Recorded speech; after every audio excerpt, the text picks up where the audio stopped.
Hello and welcome to the third of the Global Georgetown Global Dialogue conversations in the lead up to the next GGD in Indonesia. Today I'm joined by Nesrine Malik, distinguished GGD fellow, and we are going to talk about everything. But let me start with the things I don't know, and there are weirdly, Nesrine, I've known you for such a long time, but there are many things that have simply not come up in our conversation, and I blame myself for that. But here's an opportunity to pester you and to ask you about those things. And they might seem very basic to you, but I'm sure, I mean, they're certainly of great interest to me, and they will be of great interest to the listeners. I want to know about your sort of childhood, the early influences on you. So can we start with where were you born and in what exact circumstances?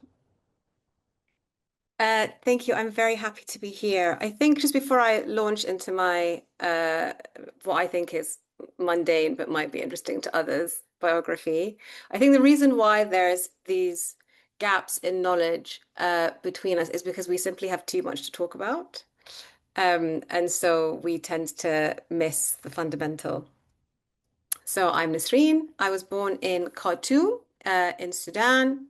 Um, I was born in a hospital which does not exist anymore because it was taken out in the Civil War.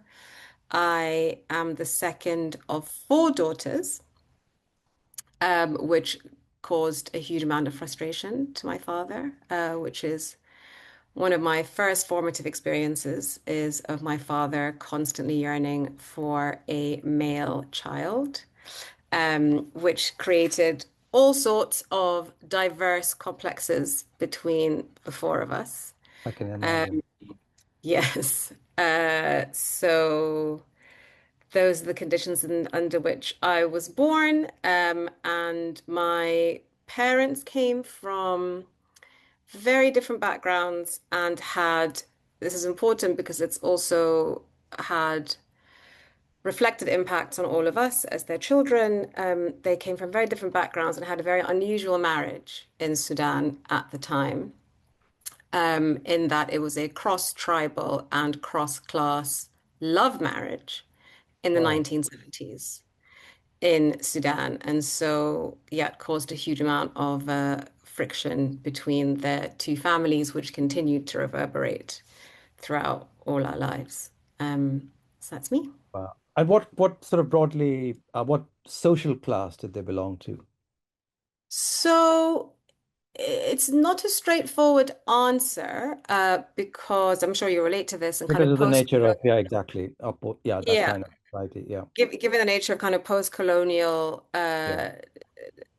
just about post-tribal, post-agrarian societies, class was more a matter of being landed versus not landed. So Mm, either being somebody who was in employment, so needed to mm, work for a living, or somebody who was basically seeking or receiving rent from rented property or from agriculture. mm. Those are the sort of two biggest divisions amongst the kind of Was there also riverine. any pressure to get into the professions, the new professions? Yes, it wasn't, it was just assumed post-colonialism that if you came from a certain kind of agricultural landed background, even though you probably didn't have lots of disposable income, you had a lot of capital, and you would therefore enter formal education. My parents' generation was the first generation in both of their families that received a formal education. Um, and so it was assumed in my father's In family. Khartoum? In Khartoum? No, they received a formal education in. My father came from a town in the north on the river, and my mother came from a town in the west on the river. So they were both kind of on the River Nile, but very different backgrounds. And my mother was very much downstream, literally and figuratively, from my father's family.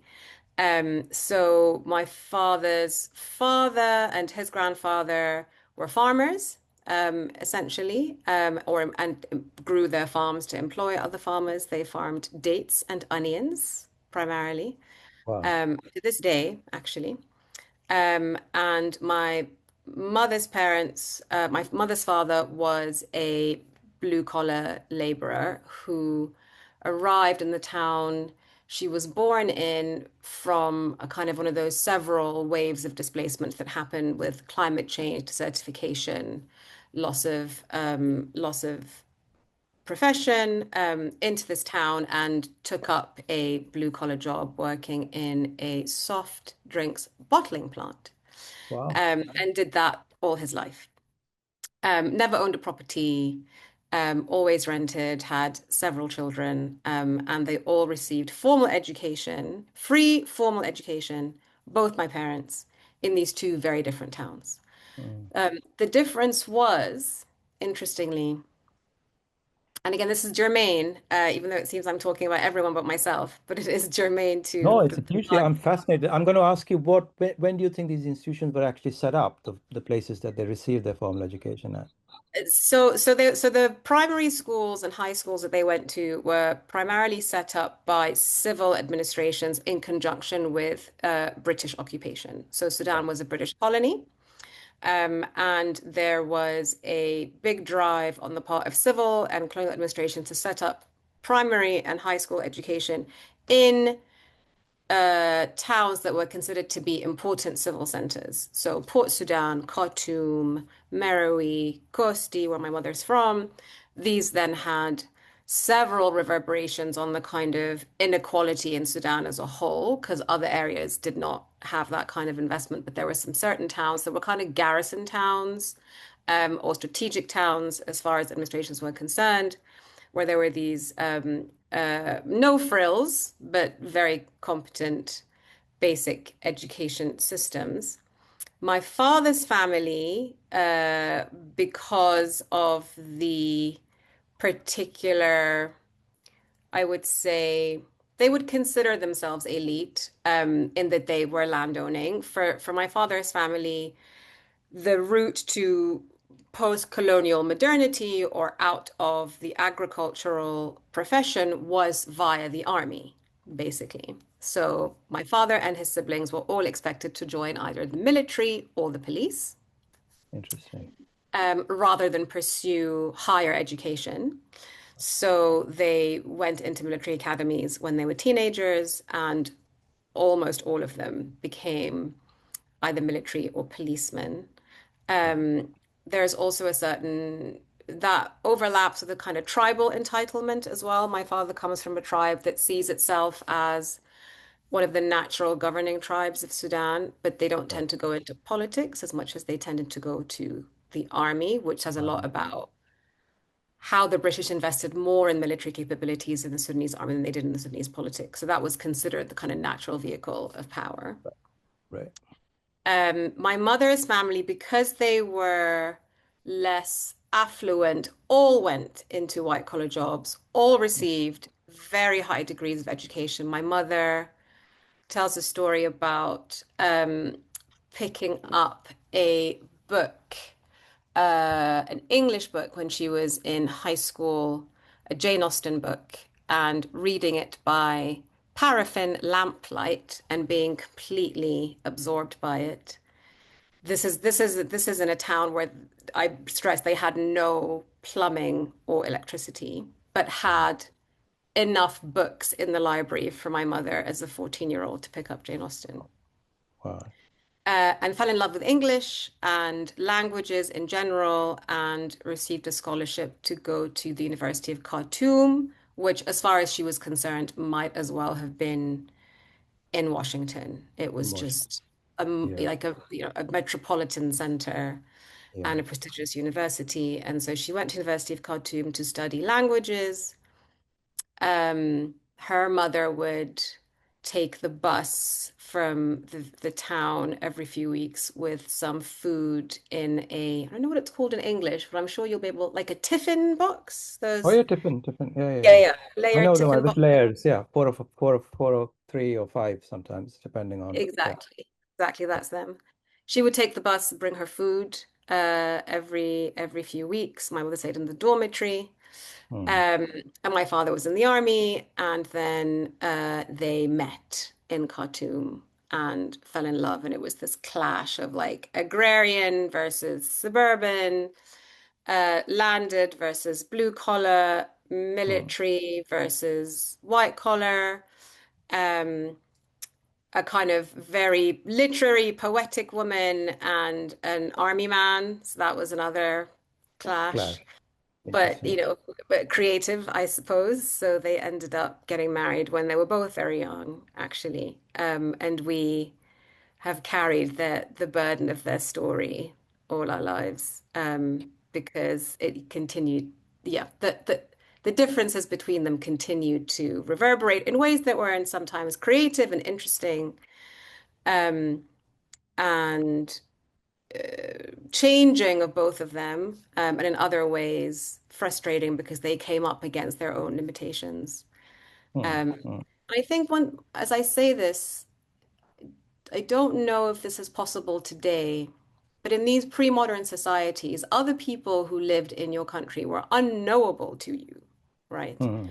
Mm. So they had a shared language and a shared sense of where they were from, which is the country of Sudan, but had grown up in entirely hermetic circumstances. Mm. Um, and so I used to joke with my parents and said that they actually it was an interracial marriage because they came from such different backgrounds. Backgrounds. Yeah. I suppose that's one thing modern citizenship does is sort of homogenize the population. So although Sudan existed, the Sudanese, in one sense, did not. They did Uh, not. And actually, the construction of being Sudanese happened in plain sight. I could see it in my parents' generation being created. right. Sudan Met became in the metropolis, in the big city. Yeah. in the big cities, yeah. And also in the kind of social lives that they constructed and in the political fashions that they adopted. They cycled, them and their families, who all were going through these similar journeys through Sudanese institutions of modernity. Mm. Um, they cycled in between Sufism and communism and a sort of revolutionary pan-Arabism. So there was this, I could the traffic, the kind of intellectual traffic in our household was very much a microcosm of a newly independent country trying to settle upon an identity, and a politics, and we never got there, as is evidenced by the grinding civil war that has been going on now for 4 years. But in hindsight, it informs a lot of my thinking actually about Sudan, um, And probably and the world too, you know, probably, and probably the bigger world too, the world outside. yeah, Yeah. exactly. Because I think when you come from a country, there is a certain, it sounds crass to say privilege considering where we are, but there is a certain, I think, political privilege that comes from growing up or coming of age in a country that was always unsettled and never found itself. Mm. Because when you come to countries that have these ostensibly full understandings of who they are and these long histories and mythologies and self-perceptions, you see how much they become limitations, Mm. and establish a kind of blindness or inability to understand what is really happening because you've cloaked yourself, you've covered yourself so much in these Yeah. mythologies and histories of who you are. And actually, countries are broadly exercises in mass hallucination. um, and there's nothing fixed about them. There is nothing tangible about them. And You can give that's yourself the illusion that the things are fixed and that identities are eternal. Yeah. And then the real world comes as a great shock.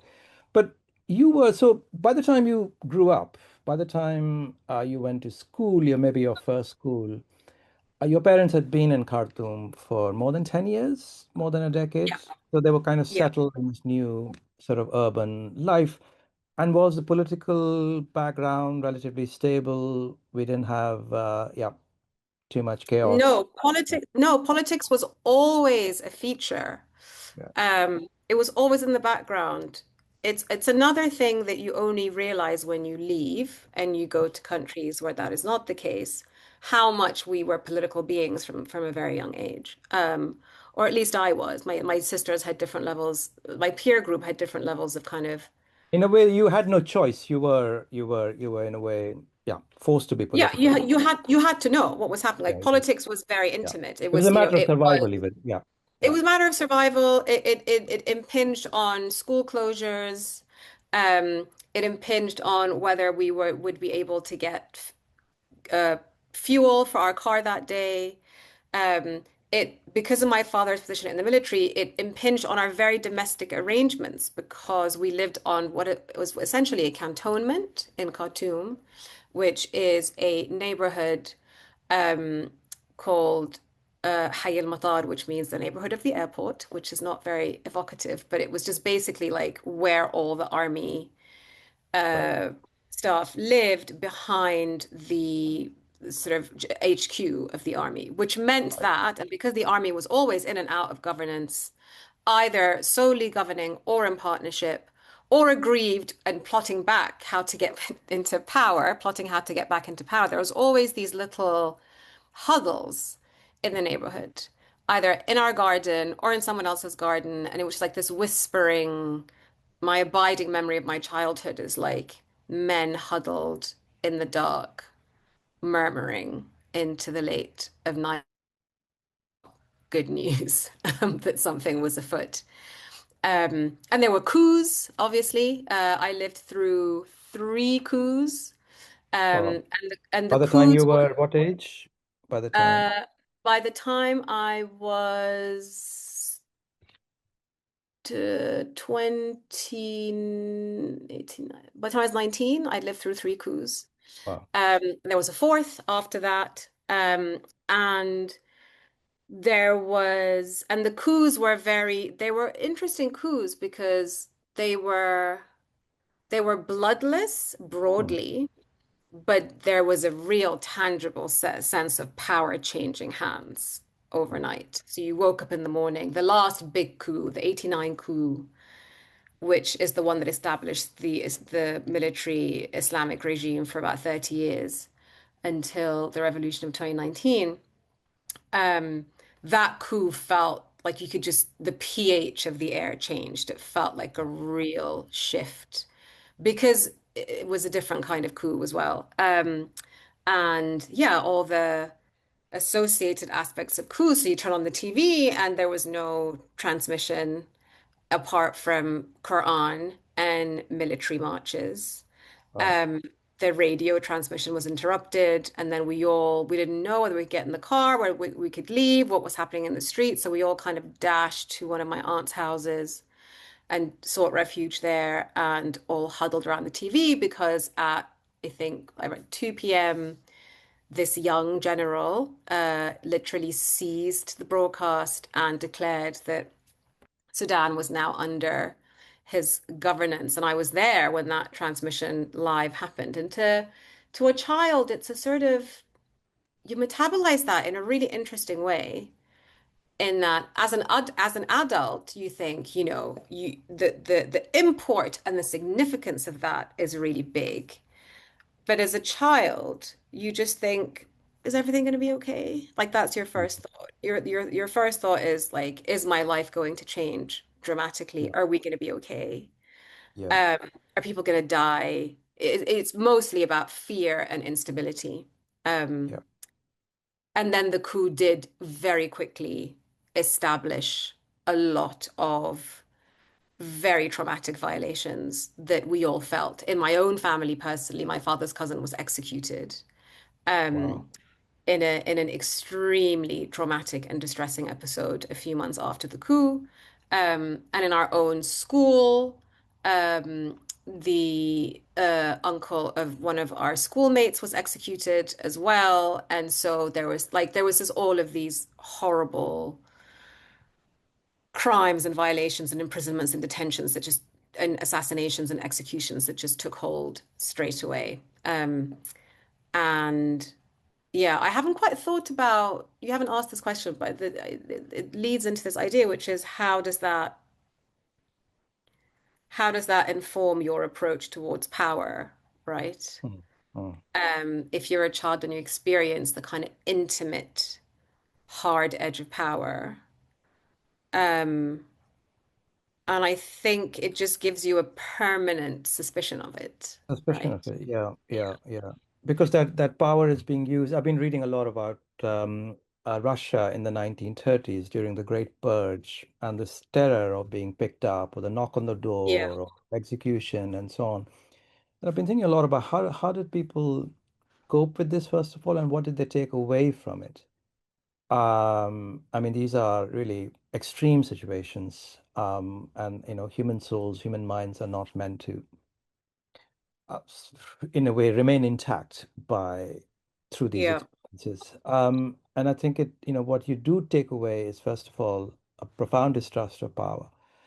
In some cases, a kind of political quietism where you just doesn't want to engage at all, because Mm. it's too scary, it's too troubling.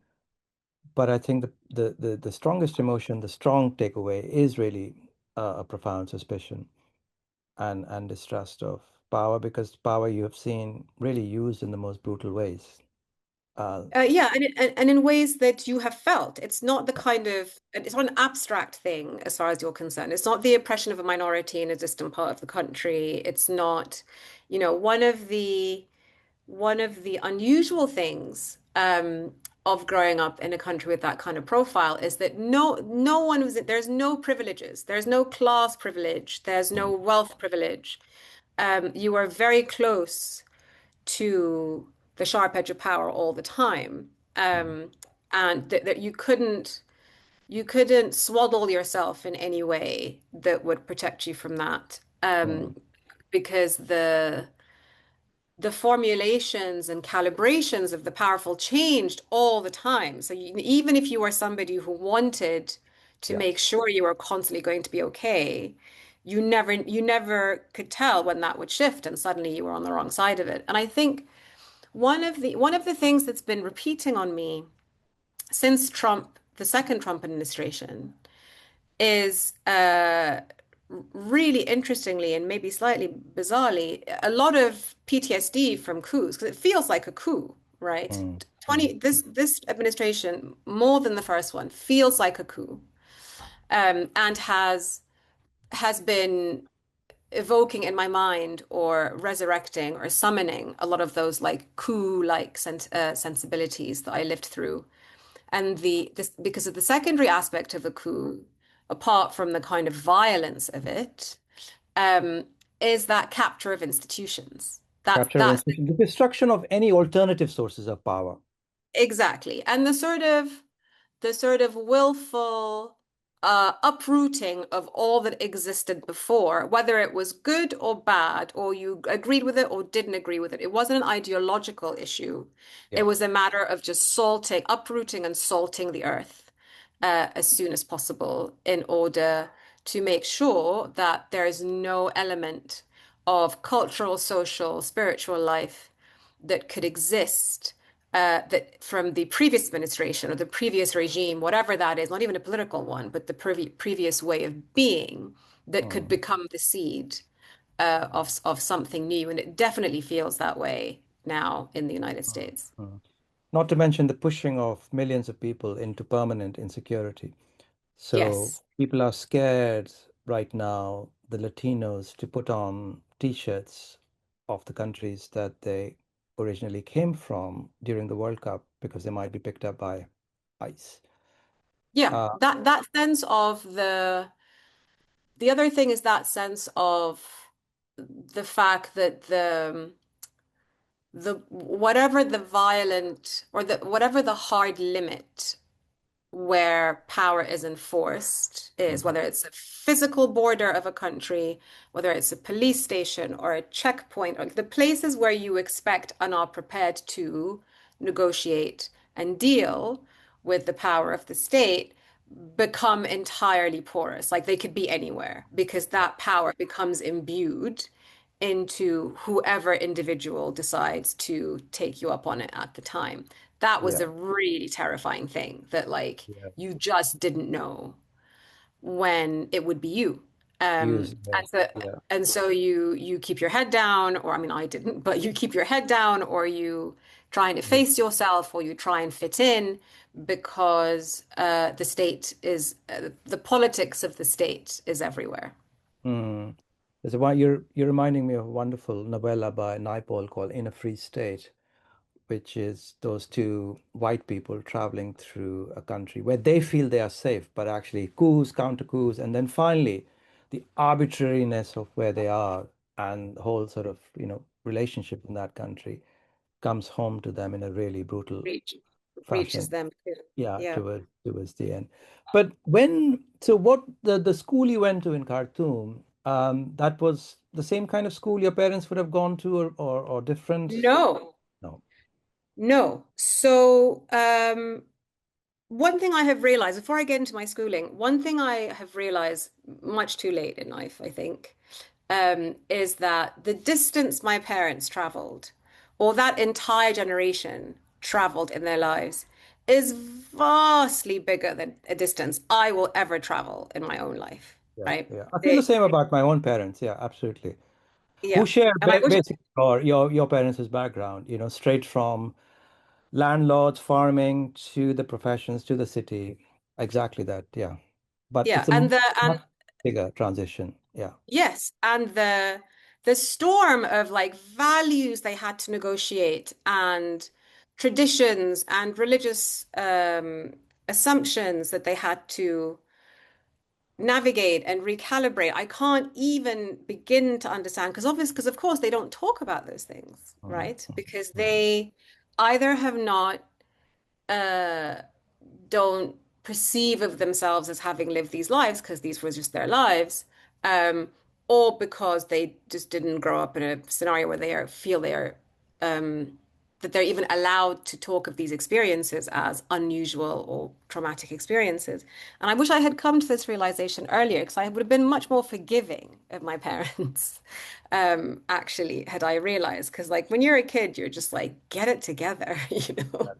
You're exactly. you're you're my parents, you're grown-ups. I don't care what your history is. You just need to be Yeah. responsible and in charge and make me feel safe. And they were, in hindsight, now with a certain amount of privilege and distance, I can say like gloriously volatile people and unsettled people. But as a child, it's far less pleasant, obviously. Yeah. So they went to yeah they went to state schools, no frills, very basic state schools, well resourced at the time.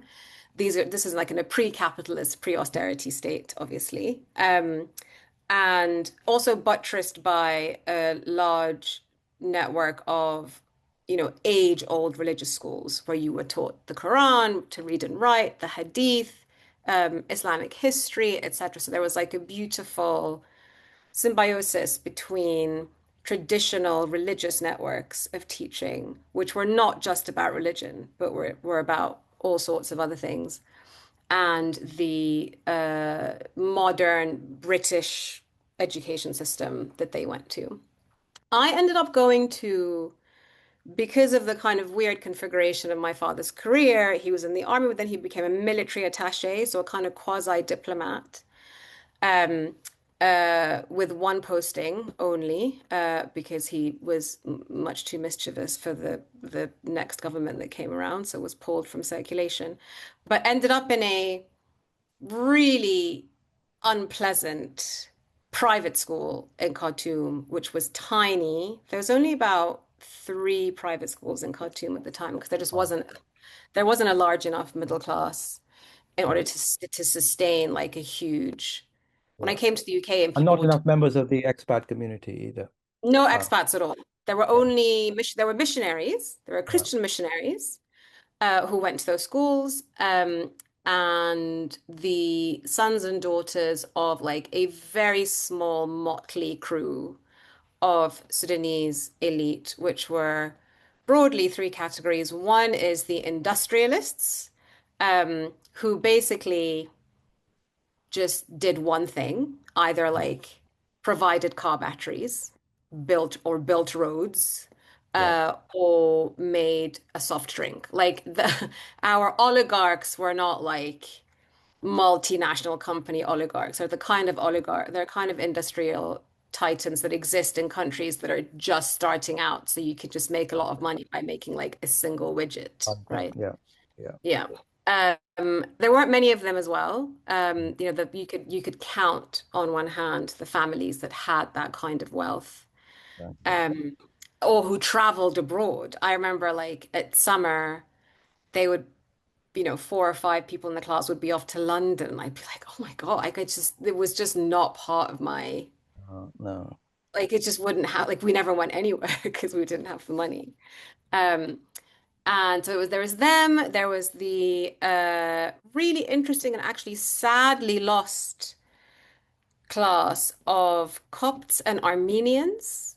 Oh, Um, interesting.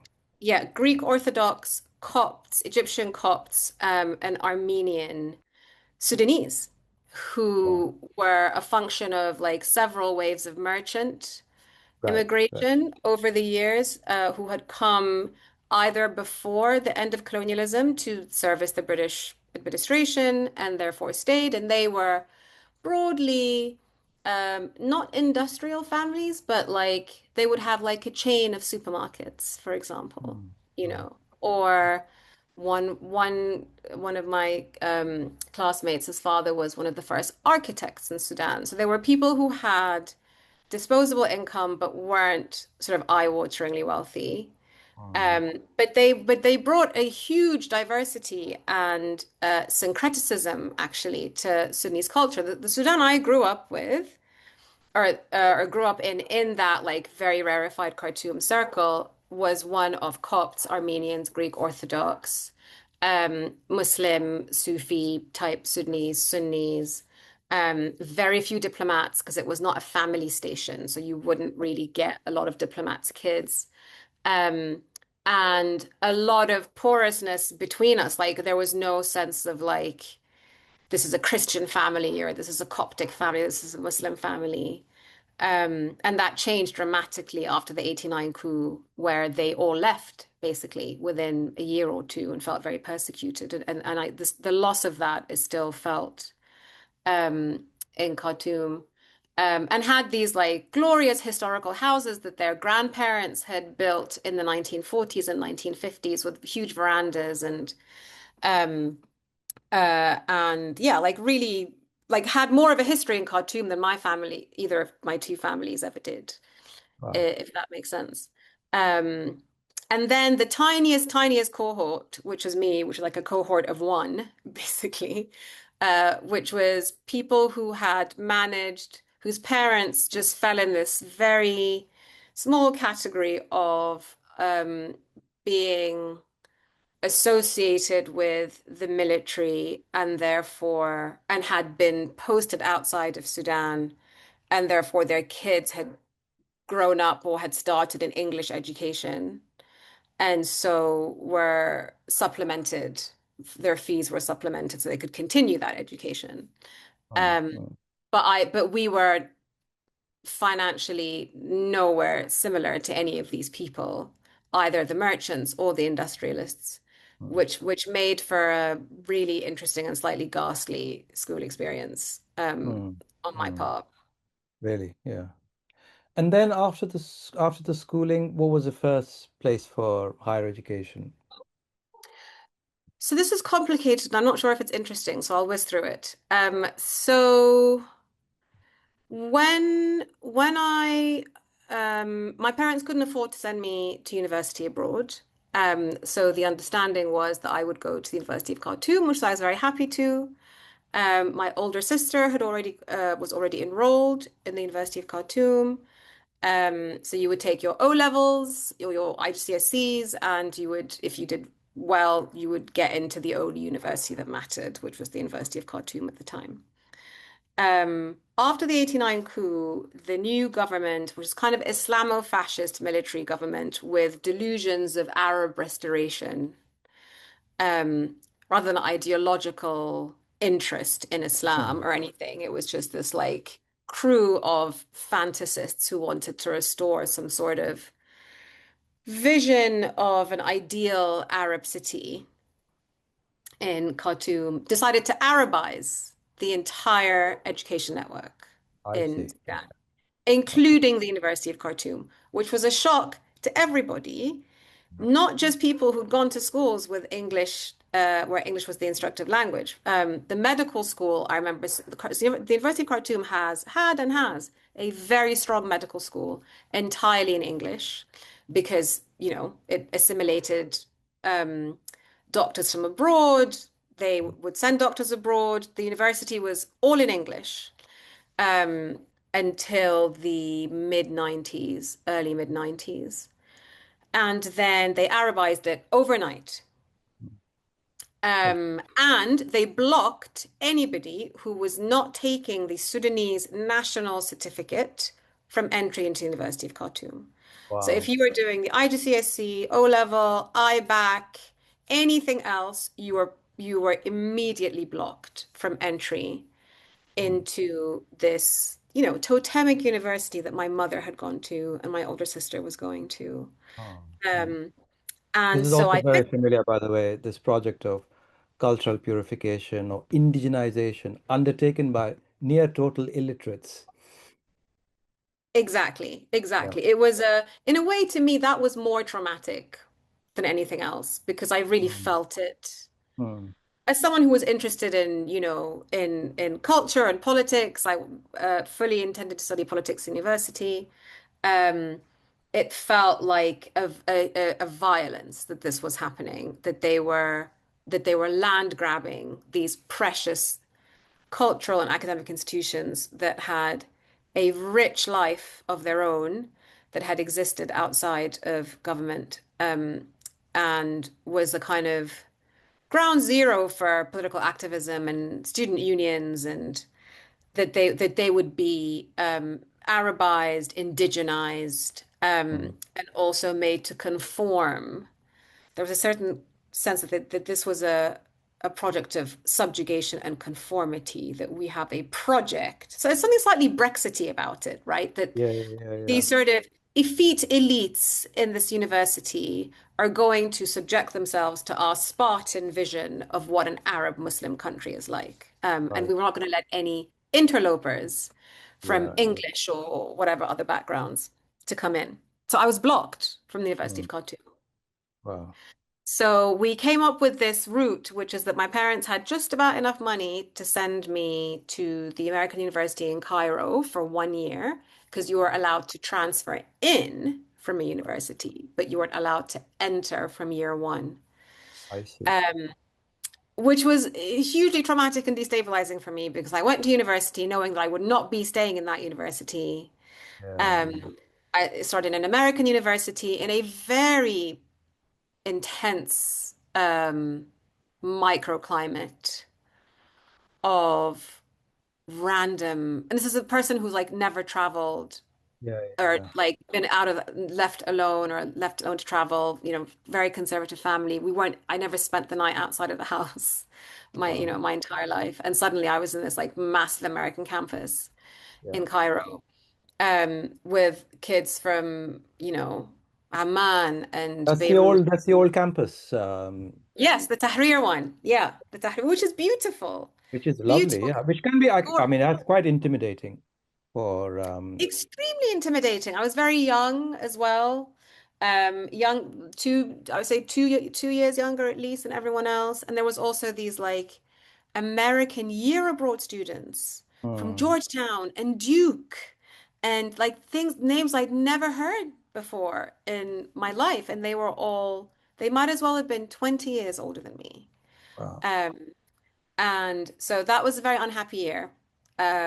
Lots of culture shock and unhappiness and destabilization and homesickness, but also not wanting to go back home because I suddenly had all these freedoms and this Mm. huge intellectual life, um, at this campus that at the time, this is in the 90s, so sort of late 90s, so at a time where there was a huge amount of intellectual and political life in Cairo. It was after Hosni Mubarak had established this sort of liberalization of the economy, lots of money in Egypt at the time, tourism industry um, really booming. But then, all the kind of concerns about Islamic terrorism and um, general rising religiosity amongst the middle class. It was like a really interesting time to be there, but I could not enjoy it because I was too young, I was too Mm, mm, sheltered. I couldn't mm. stay anyway. Was very sad to leave. And then got sent to the University of Khartoum for my second year, which was my dream, but now was obviously like a much more shrunken, Yeah, yeah, yeah. less global experience than the one that I ex had for these precious few months in Cairo. But my time at the University of Khartoum ended up being the best years of my life. Oh, wow. Okay. Yeah. And a lot of my intellectual, political, and pedagogical life is grounded So, in so, so those tell me, I mean, 4 I'm really years. fascinated by it. So how did that happen? Who were these sort of major, I suppose, actors here? So the main thing was, and I realized this at the time, it's not even in hindsight. I went from a global American university curriculum, right, that had like all what you would expect to be embedded in that sort of thing. So lots of, I did politics, political science, and lots about American administrations, American Revolution, Vietnam, World War II, all that kind of like hegemonic history and experience, and then philosophy classes that were introductions to all the great Western philosophers. Um, a very deracinated, westernized experience. I mean, obviously you're at 16 or whatever, you're like lapping it up because this is the beginning of your integration into the global modern experience, right? Yeah, yeah, But then at the University of Khartoum, because it did not have that, yeah. and because a little bit it had been infiltrated by the kind of Islamic project, um, there was all these incredible courses about Islamic history. And the the tracing the shape of the modern world via the East rather than the West. Wow. And my entire axis shifted in those years. And that is how I still see the world. And I'm grateful for it. Like I see the world in terms of like China, the Far East, Mm. that expand, and then the subcontinent, and that expanding and merging with the Middle East and the Arab world, and then that expanding into North Africa and Southern Europe. And then there was also just wonderful drama of all the little fiefdoms and caliphates and princelets that existed for thousands and thousands of years. That we had Wow. this teacher called Abu Sin, who was our Islamic history teacher, who was the most secular, like alcoholic And you've where ever was met. he educated? What do you remember? All of these people were educated in the UK, all of our professors, because they were there was a system of scholarships after colonialism ended. So all of the young, gifted Yeah. academics were sent to LSE, Oxford, Cambridge, That's so Sussex. interesting because even in provincial towns in India, at the local university or college, you would have quite a lot of people with those degrees from UK Yeah, universities. Not always, the big ones, but somebody would have gone to, St. Andrews or yeah. Bristol Or or Durham. Warren, Durham was a big one. Durham. Yeah, exactly. Yeah. And Uh, you're right. They weren't scholarships that came from the elite. They were just like, who was the smartest kid in class? And they exactly. would apply. Yeah. And, scores and scores went to the UK and came back because there was a country they wanted to come back to. Like, I think that's one of the other things I think has changed is a lot of those people in the 70s and 80s went and just assumed they would come back and Hmm. did. And I Yeah. think following generations went and didn't come back. Can come back. So I think Yeah. we benefited, my generation, from like the last generation of those academics. Hmm. Um, and so my Islamic history teacher, I'll never forget him or this course or the two courses that he taught us. He would just tell us, he talked of Islamic history if you raise Islamic history like Niall Ferguson or some other Philistine, they would just assume you were teaching some sort of doctrine or ideology, when actually it was more shorn of doctrine or ideology than any Western history class I've ever taken. There was no assumption that these were people who were particularly gifted or who had managed through grit and determination to at some point govern from Morocco to India. Like it was just told as a kind of almost grand historical soap opera, right? With certain figures at the heart of it and how, certain periods like the Umayyad region or the Umayyad period or the Abbasid period rose and fell because there are certain political things that these regimes failed to do. They became too loose, or they became too rich, or they became too out of touch, or they didn't devolve power enough. So that and a score of other things meant that I would not have ever had that level of understanding ingress or rootedness Mm. in my culture, my background, my region, if I had gone to a Western university or a Westernized university. And I did study in Arabic in the end, which also um, uh, just has, in the period of 4 years, converted my Arabic into an academic Arabic rather than a conversational Arabic. So maybe like not a bad thing, Yeah, ultimately. And it also meant that all our areas of interest as students, all our theses, our projects, our seminars, our master's project, etc., were all rooted in the Arab and the Muslim world. So I ended up doing my graduation thesis on the Le Fils in Algeria. So the period of wow. that terrible period of killings and massacres after the election in Algeria. Um, and yeah, that so I just and of course made a huge amount of very good friends in a university that was as different from other private or westernized universities, genuinely classless because it was free. It was purely to those who were like it was de entry was determined on a clearing system. So if you got Mm. above a certain grade, you were allowed in. And Mm. so the the social formations were just completely loose and open, and I ended up in parts of Khartoum and parts of Sudan that I never would have had access to had I not gone to a public university. Um, and yeah, I look back at the time I knew this was special and I was very grateful for it. Mm. And in hindsight, it has only become more and more determining of my worldview. So when was the first encounter then with a different epistemology or epistemological system? You're growing up in Khartoum, University of Khartoum. You are being taught by, people from the first sort of post-colonial generation of people educated abroad. And I remember this is the time also of a certain kind of Arab self-reflection, Mm. where history is interesting books. Hurani, remember that sort of big tome came out.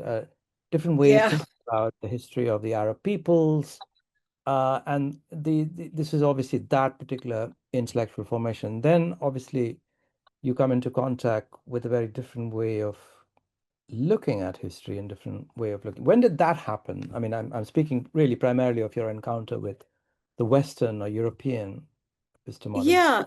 So this is an interesting question to parse because alongside my geographical and academic rootedness, in parallel was a huge intellectual life of literature. I was a big reader, so I was constantly consuming mostly fiction. Mm. And so These I were had books already, available at the library, yes, bookshops.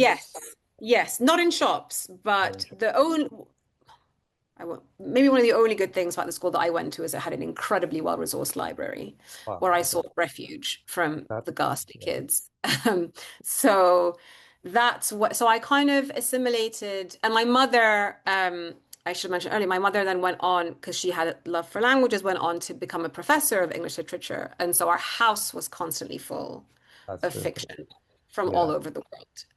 Wow. So she did a PhD and became specialized in post-colonial African literature. Wow. Um, but through the route of Victorian literature. And so our house was constantly like Heinemann paperbacks Oh of, yeah, I remember those. We remember the used to. orange ones? Yeah. Yeah. Yeah. Um, and so in a certain way, I felt I had a kind of software understanding of a different way of being, Mm, but not a political understanding of it at all. It was completely unknown to me. And throughout this life that I've just recounted, there was not I did not set foot on Western soil. mm. So never left Africa, basically, Until you were? until I was 20. When did I move to the UK? Until I was maybe 24, Oh yeah, 25. yeah. So I like came fully to an America adult. in Yeah. 26 when I was 26. Yeah. Yeah. So it's funny how there's lots of similarities, lots of analogs between us. Um, fully an adult, set foot in London to do a master's in politics, global politics. That I had worked. I spent some time in Saudi Arabia, 2, 3 years in Saudi Arabia after I graduated to save up, working and saving up money. I worked as a teacher, an English teacher, for 2, 3 years to save up money for a master's In Jeddah. in Riyadh, Yeah. Okay. but pre-MBS Riyadh. Oh yeah, So, definitely. Absolutely. Yeah. so you can imagine. Yeah, Yeah. it was very, very intense. Yeah. Because my family had moved there. So came to the UK, uh, got a place at a night school, a night university called Birkbeck. I don't know if you've heard Oh yeah. Birkbeck. Yeah, Yeah. because I wanted to work during the day because I did not have enough money to fund my entire master's. So I only had money for my fees, but I did not have living expenses. Mm, So it really was on a wing on a prayer when I arrived, like whether I would be able to. I had no understanding. I just thought like I could take up shift jobs or, I'd work as a waitress. Like I had all these conceptions of things I could do during the day that would give me at least living money, and go to school at night mm. because the classes were like from 6 to 7 p.m. To 9, 10 p.m. So that was the first time I encountered. So I, yeah, landed in the UK, never ever been in the West before. But because of this sort of literary life, and You exposure were to the prepared for BBC. it to a certain extent. Yeah. Yeah, I didn't feel, and also I listened to a lot of BBC World Service. So, Mm. because we didn't have much media, and so I could tell you, I give you a forensic account of Thatcher's downfall, for example, right? But Because do you all, remember Dave Lee Travis? of course, DLT. Are you kidding? Dave Lee Travis, who has since had a slightly unfortunate Yeah. demise. Yeah, there was Dave Lee Travis, and then there was the top 20 with Tim Smith, I remember. Um, and Letter from America with Alistair um, Cook. Alistair Cook. And I had a shortwave radio, which always kind of never quite managed to get the frequency. Owen Bennett Jones and his news Oh hour, yeah. Yeah. big, big hour of what's happening in the day.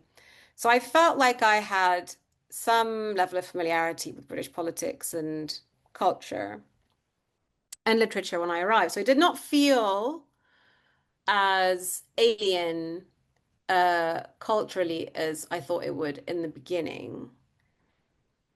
Sort of geographically, it felt strange. Like it just felt strange to be in a modern European city. Like really, I'll never forget like getting on the tube the And where were first you time. living at that time? Where did you where were you? I was living on a council estate. Right. I spent my first, I would say, to 5 years in the UK living on council estates. Right. I have she's since passed away, but I have a great aunt who had sought asylum in the UK who was a journalist, actually, documentary maker, sought asylum and lived on a council estate in a very lovely part of town in Lisson Grove, which is in Marylebone, which is a really Mm. lovely part of town. But the council estate itself was quite um, dilapidated and a sort of hotbed of sectarianism because it had kind Oh, of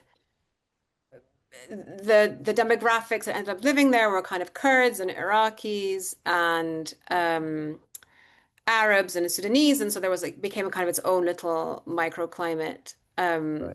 And yeah, it was one of the first actually council estates to be recommended for demolition Mm. or upgrading. So I lived there in the basement of this apartment, uh, and walked to school because I didn't have money for the bus. But broadly, London at the time felt to me like a city that it felt quite hospitable, right? You did Mm. not need a huge amount of money at the time Mm. as a student to experience London or to Yeah. experience a city that you didn't have much What capital years in. were these exactly? I'm trying to re recall my own time there. Sorry? And what years? Which years This are we is talking 2005, about? 2006 Okay. Yeah. times. Um, so just pre financial crash, Financial basically, crash. Yeah. Yeah. pre Yeah. credit Yeah. crunch. Yeah. Um, and I managed to get a few temping jobs here and there. I worked as a receptionist. I answered phones. I temped a lot across the city of London. Um, I did like temporary shifts, and they were paid quite handsomely. I need to do a week of work for me to save up for food and drink. And you could broadly, like a bus was £1. I'm sounding Yeah. like such an old codger now. Yeah. Um, and you could you could have you could like get a soup and a bun, and that would be not money that would break the bank. Yeah. You could go to a pub and get a packet of crisps and a drink, and it like there was still a sense of viability around things. Um, and I ended up living in several council estates across town. So from the west of the city to the east of the city, I spent a lot of time in Bethnal Green before it became Mm. gentrified. Um, and yeah, experienced a kind of very, spent lots of time really immersing myself into the like social fabric of London, the Bengali population of the council estate in Bethnal Green, the Arab Um, population of the council estate in Lisson Grove, then another population in Westbourne Park, West London. And the infrastructure around those council estates was also a big part of my London assimilation, which was like the corner shops and the stalls on the Saturday, and like the place where you knew you could get some good secondhand clothes. So there was a whole kind of vibrant is a slightly naff word to use, but it just felt like I was buffered. There was a mm. buffering between me and the kind of big, rich, mean London, if that makes Mm. sense. Yeah. Yeah. Uh, and I didn't have to have enough money to live in a nice apartment or buy Yeah. a Yeah. house or whatever for me to really feel like a member of the city. Yeah. That then changed, very, very dramatically over the years that followed. Yeah. So my What was entrance the to it was main reason for it changing? What was the main sort of event? I think it was the financial crash. That Oh, yeah. was that was the main reason. Things got more expensive very quickly. Council estates and libraries, where I spent lots of my time actually, um, began to either be privatized, sold off, turned into apartments. I remember one of the biggest realizations that something was afoot is that in my neighborhood, this beautiful historical library became a flashpoint between the locals and property developers and the council Wow. that had sold it to property developers. So I think that the topography of the city began to change quite dramatically. Yeah. Uh, and then there was, just to answer the question that you originally asked, like my introduction to the West. So it feels like it was two phases. One was this like gentle, beautiful, almost movie-like integration into a vibrant, multicultural, um, well supported London, right, with Yeah. like subsidized housing and etc. Into when I began, I left when I finished my degree and then began working and then began writing and then began kind of trying to understand the UK as a political system. That's when I really felt I arrived in a place that I did not understand, if Mm, that makes sense. mm, Um, and that was broadly, yeah, broadly around the time of like post-credit crunch, austerity, the sort of Gordon Brown years, and then the first Tory Lib Dem government. That was when I was like, oh, mm. When I the don't shift to the right started to accelerate, exactly, yeah. exactly, yeah. And so it was a weird kind of delayed alienation or Mm. delayed culture shock, if that makes sense. And when did you actually? We're almost weirdly, we're running out of time. I Well, could we've go we've on run for out of a time already. couple of hours. But very quickly, when did you then start to write? Where did that start? When did that happen? So this is actually not something I've ever told anyone, not because it's a secret, because I've never been asked. Oh, really? Is that between I was between visas for long periods of time in these. It took 3, 4 visa calamities for me to land on residency in the UK because the visa Oh, for two reasons. One, because the visa regimes kept changing. yeah, yeah, yeah. Um, and second is because I did not have the funds to keep funding like a degree or whatever, so I kept falling through the cracks in between visa systems, and therefore had long periods of unemployment where I could not work, Yeah. but I could not leave the UK because I was afraid I wouldn't be let back in. So those were periods of real poverty. So Mm, like I had to crash on people's couches. I had to really exhaust the goodwill of my friends and relatives and lived a kind of very precarious and solitary and like unoccupied life for a long time. mm. And I began writing out of boredom. I wanted something to do. I began writing for a blog that does not exist anymore. In It the was kind of your blog or somebody else's? It No, was no, your no. Somebody else's. It was a blog that I was reading it was about Middle Eastern politics right, at the time. Um, and I was reading it and I would comment on articles, and this was really in the wonderful foothills of what is now an online world filled with racists and bots. But at the time, you could be in the comment section of a piece, and there would only be 10 comments, but like a real discussion between people. And so the editor of this blog, who was a Canadian uh, Indian woman who lived in Toronto, but just had an interest in Middle East politics, asked me to write. And everyone was under a pseudonym because I was writing about Saudi politics and the Muhammad cartoons and like right, right. that whole like grim post 9/11 period. Yeah, So 'cause she was just like, no one's writing about this stuff. We don't know what it's like to be on the sharp end of this like post 9/11 moment. So I wrote a couple of pieces for them. And then one of them was picked up by a Guardian editor, Brian Whitaker, who I constantly shout out, who was Middle oh, yeah, East editor of The Guardian yeah, at the time. absolutely. Yeah, yeah. A person who I don't think could exist today, Mm, actually. very true. Um, Certainly not at The he, Guardian. yeah, yeah, he was a very unusual creature. Yeah. In that he just knew what he was talking about and didn't have any notion of received wisdom and just read outside of the box all the time. Mm, So he was like constantly in the blogosphere. And he yeah, sent me a message and said, I don't know who you are, I don't know where you are, but I enjoy your writing. If you're ever in London, come and let's have a coffee.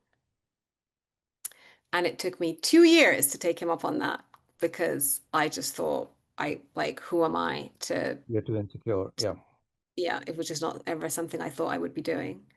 yeah. And I finally plucked up the courage and went to the Guardian offices.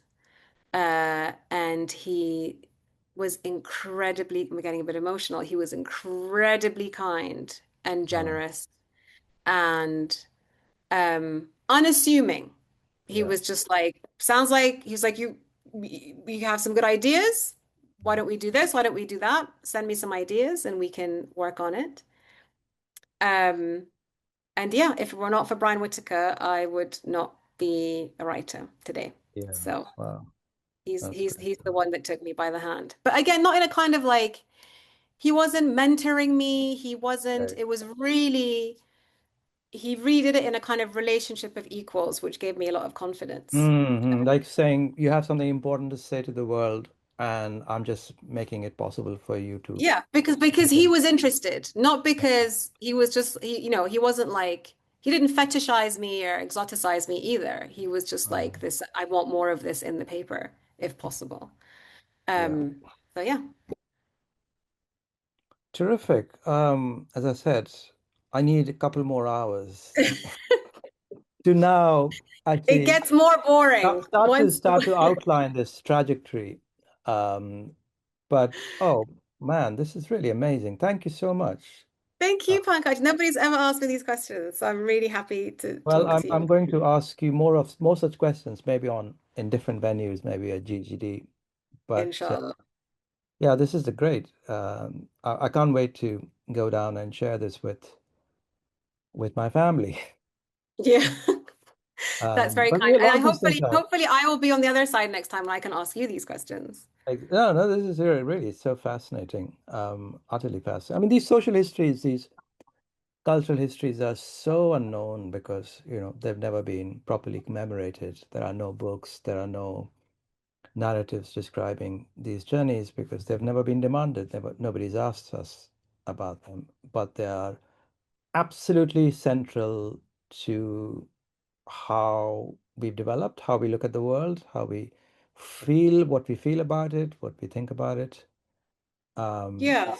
And I think there's also an element where we are reluctant, I certainly am, yeah, uh, to talk about them, where I try and deploy it very tactically because there is this self consciousness about being the other who is like othering themselves, right? yes, Or yes, exoticizing themselves or devaluing their intellectual rigor by referring to the personal.